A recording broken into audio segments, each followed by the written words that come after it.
Allora, le primarie del Partito Democratico si vota domenica, una formula, quella delle primarie, che viene utilizzata dal Partito Democratico. Azzalin, questo delle primarie è un po', cioè è un pregio e un difetto, ha dei limiti il sistema? Ma sì, ha dei limiti indubbi, insomma, perché a 10 anni di distanza si vedono in maniera evidente, insomma, un po' l'usura del tempo, un po' perché per come erano state pensate probabilmente vanno regolamentate in sostanza, cioè ci si deve iscrivere un albo degli elettori in tempi non sospetti, non alla vigilia dei congressi o presunti tali, e quindi se vogliamo fare come in America va rispettato un certo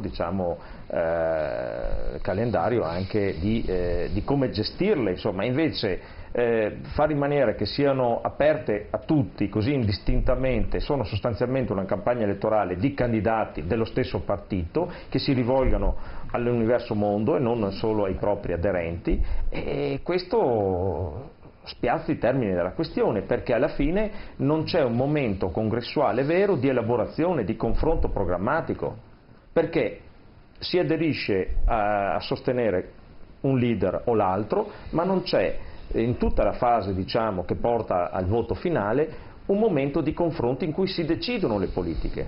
Ecco, senta, tra le polemiche quindi di questi questo giorni... è il limite, è proprio un limite del partito, quindi vuol dire, è un congresso inesistente di fatto, però insomma tutto sommato è anche un modo di coinvolgere, vanno riviste, ma le persone sono in qualche modo coinvolte. Io credo che insomma da queste primarie deve venire anche un segnale chiaro, dobbiamo riformarle, tant'è che io sostengo un candidato che le vuole rivedere questo meccanismo, vuole regolamentarle, insomma. Io sostengo Orlando e credo che da questo punto di vista sia uno dei primi impegni quello di rivedere un po' la regolamentazione di come si fa un congresso, insomma, ecco, fare in maniera che ci sia un confronto, un largo coinvolgimento, ma non una strumentalizzazione. Ecco, a proposito del largo coinvolgimento, una delle sfide, delle scommesse ovviamente è quella della partecipazione. Allora, sentiamo, c'è stato un unico confronto televisivo dei tre candidati, sentiamo come hanno risposto in proposito al fatto dell'affluenza, appunto della partecipazione.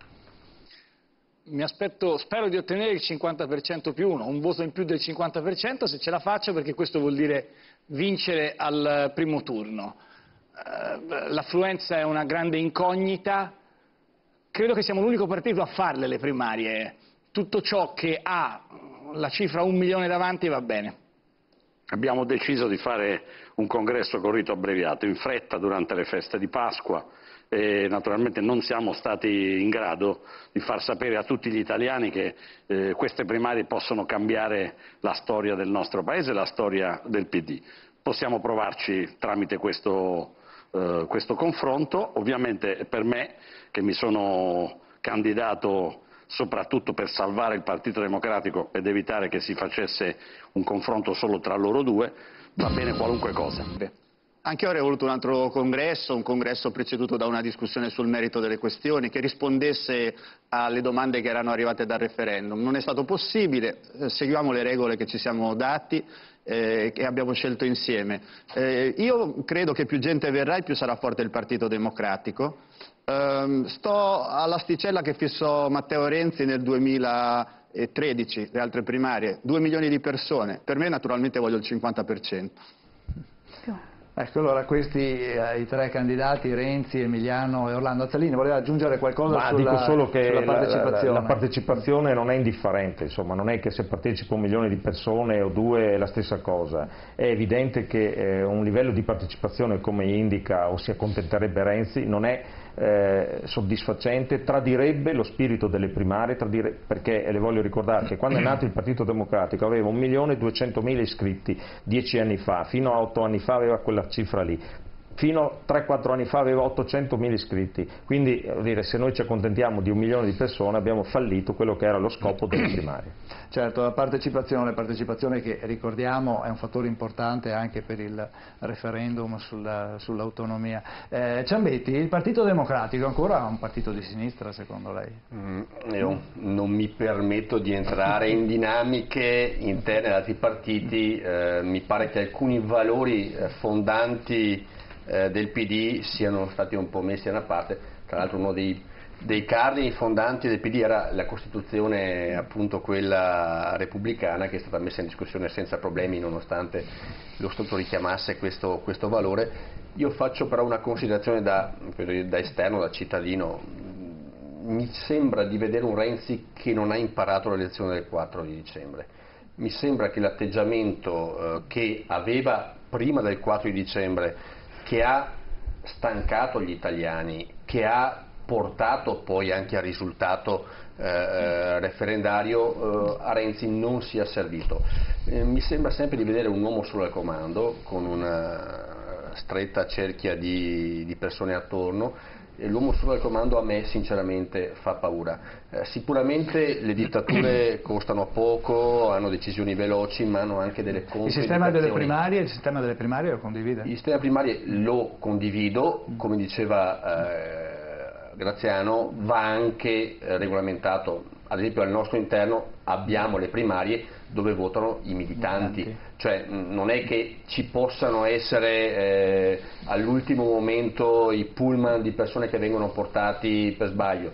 Abbiamo un sistema che è sicuramente nostro, magari può anche essere limitativo o altro, però è giusto che per la scelta interna a un partito ci sia chi effettivamente partecipa alla vita di quel movimento per decidere la leadership, i programmi, le scelte e le cose future da fare.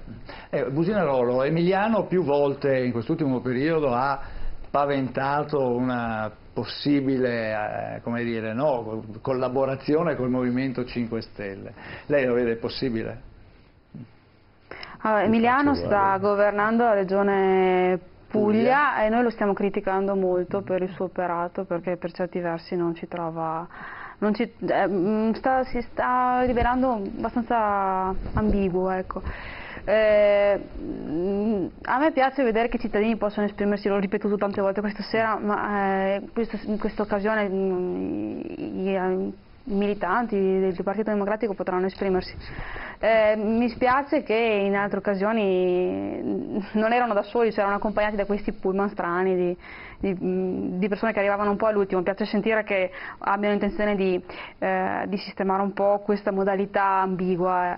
Quello che noto è senz'altro che il paese sia un po' bloccato, cioè in Parlamento succede che quando un partito, un movimento intende prendersi un pomeriggio per fare una riunione, si sospende l'aula. Lo prevede il regolamento, lo prevede la prassi.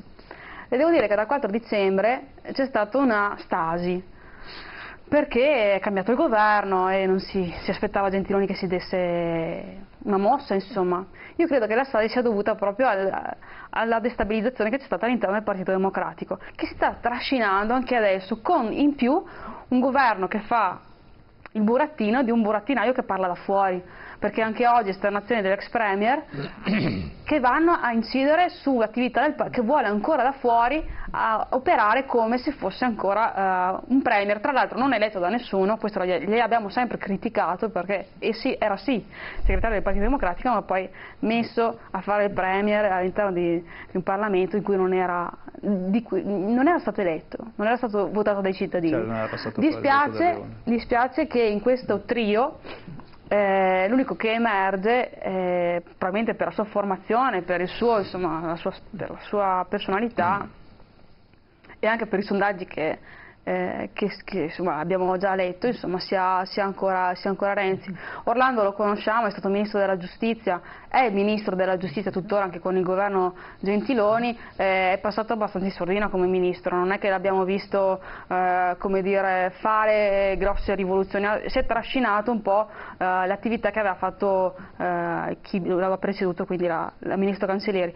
Emiliano non ci convince, senz'altro ci relazioneremo con chi uscirà vincitore da queste primarie. Sentiamo allora quali sono le intenzioni, no? Anche di possibili alleanze. Sentiamo come rispondono i tre candidati sulla legge elettorale e anche sulle possibili alleanze di governo. Sentiamo. Bisogna fare una nuova legge elettorale, dopodiché se proprio non ci si riesce bisogna fare un governo di solidarietà nazionale, un'emergenza che deriva dalla incapacità che abbiamo avuto di fare una legge senza farcela dichiarare incostituzionale dalla Corte. Quindi è difficile trovare una risposta. Certo, eviterei con assoluta sicurezza le larghe intese. Hanno fatto male alla destra, hanno fatto male a noi. Bisognerebbe evidentemente fare un governo di programma, 10 punti condivisi con i deputati e i senatori che appunto sosterrebbero un governo di questo tipo. Non mi pare che, dati gli errori che abbiamo fatto sulla legge elettorale, ci siano altre alternative. Lei non ci starebbe con un governo con Berlusconi? No. Al voto ci si può andare un minuto dopo aver fatto una nuova legge elettorale, ma noi non possiamo rimandare gli italiani a votare con questa legge elettorale, cioè senza fargli scegliere quale governo vogliono, senza fargli scegliere i parlamentari perché ci sono i capolista bloccati, con due scenari possibili. Il primo scenario è quello dell'ingovernabilità, quindi tornare a votare poco dopo. Altri dicono c'è la Spagna, c'è già stata la Spagna, non è successo niente, ma in Spagna hanno un debito pubblico inferiore al nostro, noi pagheremo un prezzo altissimo. La seconda ipotesi è quella appunto delle cosiddette larghe intese, che non so tra chi sarebbero, se tra noi e Forza Italia o tra Grillo e Salvini. Lei chi sceglierebbe? Nessuna delle due, perché sono ipotesi che secondo me farebbero malissimo al Paese e malissimo al Partito Democratico. Per questo io dico legge elettorale come priorità assoluta, non perdiamo ancora tempo, ne abbiamo perso anche troppo, insistendo su ipotesi sulle quali sapevamo che le altre forze politiche non erano d'accordo. Abbiamo tempo fino al maggio 2018, secondo la Costituzione, perché si vota 70 giorni dopo la scadenza della legislatura. Personalmente penso che parlare di legge elettorale e di riforma della Costituzione con me sia un po' evocare una ferita, nel senso che io ho perso il mio incarico e l'ho fatto come credo fosse giusto, in coerenza con ciò che avevo detto, perché volevo un sistema molto più semplice di quello che abbiamo. Io immaginavo un sistema con un ballottaggio, immaginavo un sistema con meno politici, con meno parlamentari, con meno poltrone, con meno soldi ai consiglieri regionali. Purtroppo è andata male, abbiamo perduto, però allora avevamo detto ragazzi dopo c'è la palude, e infatti c'è la palude. Sogno un sistema che non sia il proporzionale. Se non ci riesce, un governo con Berlusconi lo farebbe? Il governo con Berlusconi l'hanno già fatto, nel 2013, io credo che lo deciderà il Parlamento. In questo momento io vorrei che tutti insieme facessimo la legge con il maggioritario, quindi non con il proporzionale. Professor Casen. Quindi Forza Italia andavano a votare per Renzi? Era per questo che avevo chiesto prima a Ciambetti come vedeva. Che il riassunto sarebbe speriamo che me la cavo. Cioè, no, rimango allibito. Non c'è una proposta concreta, pesante, dice signori, questo è un muro, dobbiamo scalarlo, mettiamoci tutti insieme e facciamo sta cosa. Uno parla contro l'altro, il terzo parla con quell'altro ancora, ci alleiamo col nemico, il nostro oppositore, non lo so, rimango allibito. Io non penso che una campagna elettorale di questo genere negli Stati Uniti potrebbe reggere, no? E neanche forse in Inghilterra o in Germania. Cioè è una logica tipicamente italiana. Non riesco a immaginare, neanche in Spagna, non riesco a immaginare un paese che riesce a dire faccio la mia campagna elettorale e poi mi alleo col mio avversario. Ma è totalmente opposto. L'avversario non è uno che dice va bene stiamo vicini, c'è una piccola differenza, no, è dall'altra parte dell'aula. Ma rimango allibito e con la stessa,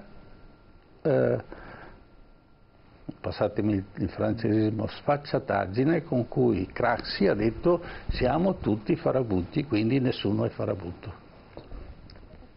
Evitiamolo. Adesso torno anche da lei, Azzalina. Volevo sentire anche Morosino un po', anche se ovviamente è un po' come dire, come logica, esce dalla logica di un partito come quello del PD, ma ad esempio legge elettorale, alleanze, questi atteggiamenti, queste possibilità dove appunto a Roma si governa con una coalizione, poi in Veneto, piuttosto che in Lombardia. Io credo che un po' si percepisca che la politica italiana, per come viene rappresentata anche da questo teatro delle primarie del PD, sia un po' fuori dalla realtà.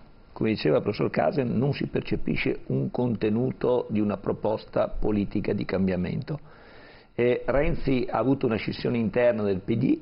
Dopo che ha perso il referendum, se fosse stato Blair si sarebbe dimesso anche dalla segreteria del suo partito. In Inghilterra dopo 24 ore è già fuori dal governo e anche dal partito, e invece è ancora là a guidare il partito.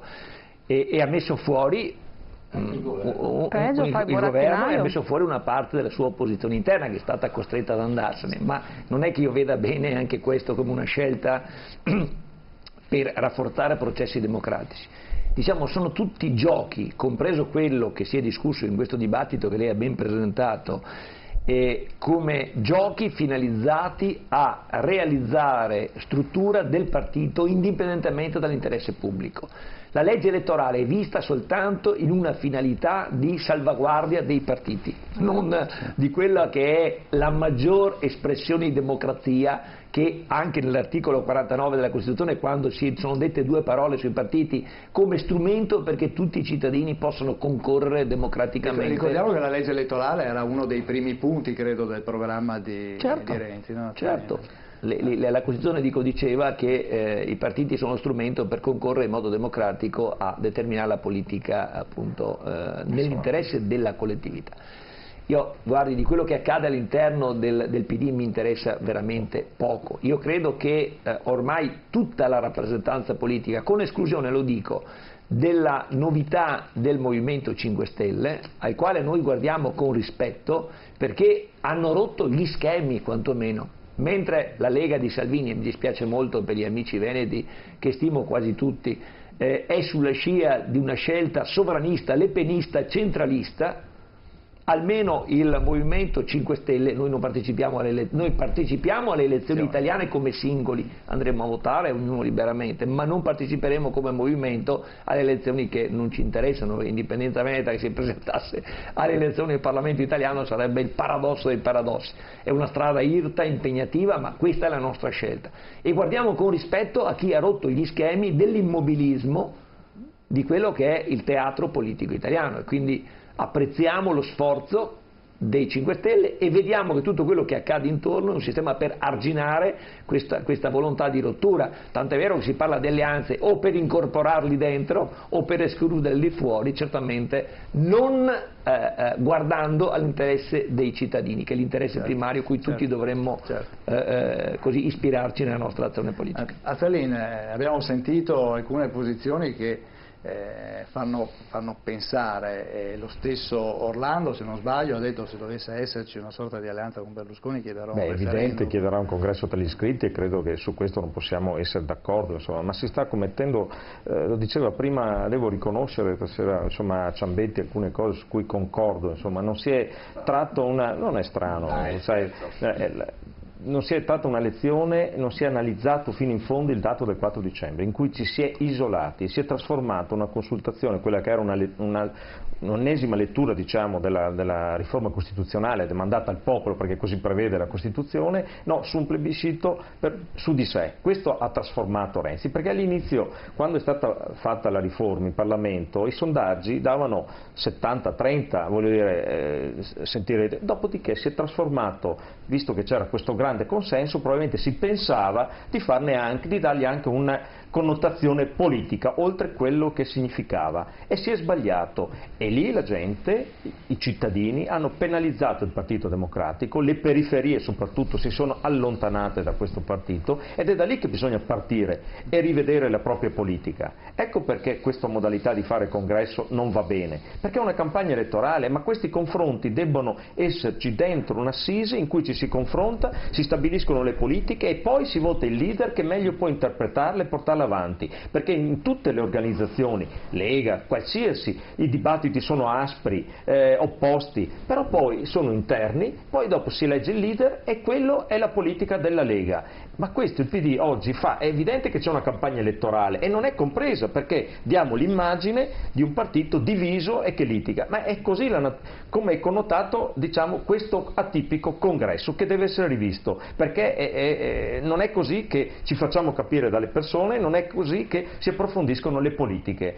Dopodiché il Partito Democratico deve rimanere ancorato ai propri valori e alle proprie caratteristiche di sinistra, insomma, perché Lei non è è d'accordo che il segretario debba essere il prossimo candidato premier? No, assolutamente, questa è un'altra cosa che ci divide, insomma, ecco, per esempio il Che è stata candidato aggiunta in premier, corsa, credo, anche no? perché fra l'altro è nelle cose che il candidato premier non potrà essere, difficilmente potrà essere il leader del nostro partito o di un partito, perché si andrà verso governi di coalizione, molto probabilmente, per cui bisognerà essere d'accordo, e una delle regole all'interno di una coalizione è la pari dignità tra le forze che la compongono, la coalizione, sia da una parte che dall'altra, e quindi di solito, di norma, si individua una persona terza o che dà più possibilità o che può rappresentare tutte le istanze e metterle insieme, e non può essere certo il leader di una parte, voglio dire, quindi per quanto bravo possa essere, bisogna prenderne atto di questa evoluzione. Devo dire che in Veneto si vota anche per il segretario regionale, certo. Si vota abbiamo due candidati, Bisato e Tonella. Io sostengo Tonella perché anche Tonella vuole una caratterizzazione del partito che superi i limiti che hanno portato alla debacle che ha permesso a Zaia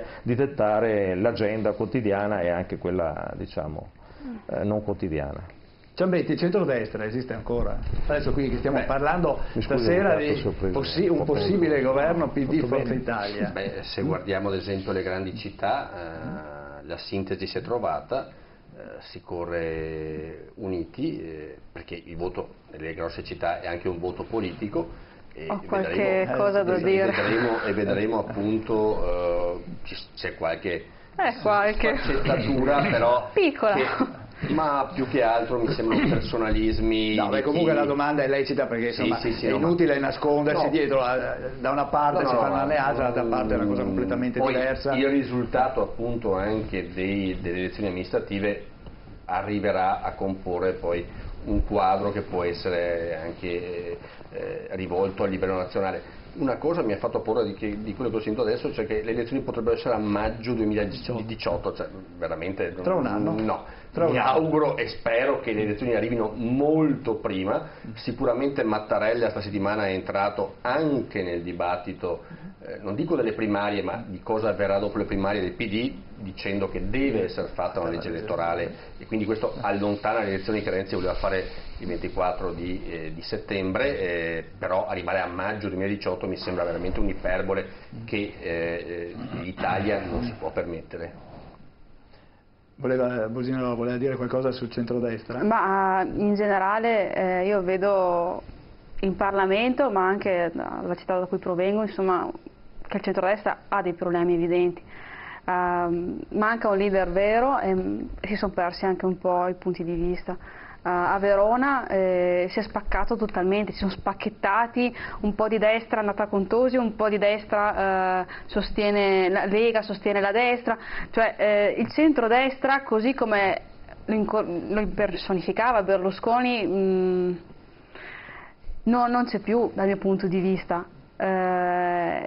Che si vada a votare subito per me, per il Movimento 5 Stelle sarebbe solo che è il momento giusto, perché è un momento in cui tanti partiti hanno come dire, molti problemi. Noi in realtà con le nostre proposte anche alternative stanno interessando molti cittadini. Mattarella è intervenuto, ma è venuto a parlare con la Presidente della Camera e del Senato e difatti è stato iniziato, è stato previsto in calendario. I parlamentari hanno accolto con grande enfasi, diciamo, questa cosa, però intendo dire è da mesi la sentenza della Corte Costituzionale di gennaio, cioè basterebbe semplicemente, siccome illegali cioè il risultato della sentenza della Corte Costituzionale è che è stato modificato l'Italicum, no? Un pochettino, certo. È un proporzionale puro sostanzialmente, perché al 40%, se arriva al 40% hai il premio di maggioranza, se non ci arrivi, proporzionale puro sostanzialmente. Noi cosa proponiamo? Semplicemente adattarlo al Senato, e invece per una questione che qualcuno ha anticipato, che ci vogliono un po' impedire o come ostacolare ad arrivare come Movimento 5 Stelle a dei buoni e ottimi risultati come mi auspico, si stanno allungando i tempi, certo, parliamo della proposta del maggioritario, plurinominale, proporzionale no, adesso Renzi parla assolutamente di un maggioritario. La cosa più semplice è accettiamo la sentenza della Corte Costituzionale, legali come la Camera, e adeguiamo anche il Senato, perché adesso è un po' orfano. Se non si fa la legge, Al Senato bisogna fare la legge, sì, assolutamente, ma la Camera c'è già. È l'effetto della Corte Costituzionale. Ma è un po' sospetta questa fretta di votare da parte della Lega, no? Perché magari lo vuol fare a ridosso del referendum sull'autonomia e poi dopo li si rimprovera. Natalino, non si preoccupi, professore, andiamo a votare a maggio dell'anno prossimo. Ah, ecco, possiamo anche aprire magari qualche scommessa. Ma il problema non è il votare, potremmo votare anche noi per fare per quello. È che cosa votiamo? Quale sarà la prospettiva di questa Italia al voto? Perché se torniamo a votare sempre le stesse cose non abbiamo risolto niente. Berlusconi deve necessariamente ammogliarsi con Renzi piuttosto che con qualcun altro, perché Berlusconi deve campare. Se va fuori dalla politica, Mediaset sparisce. Già il Milan. C'è poco da fare. Allora, come? No, già il Milan, dico. Beh, il Milan l'ha già fatto, insomma, cioè, il Milan era una bella campagna elettorale, il Milan, ma ormai non funzionava più. Allora, perché i partiti non imparano? Questo che mi domando. Io ricordo dopo la guerra che i giapponesi, che avevano una fame terribile, avevano preso una sacchettata mica da poco, no? Sia dai sovietici che dagli americani. Cosa hanno fatto? Hanno preso tutti i prodotti che producevamo in Europa e li hanno copiati pari pari.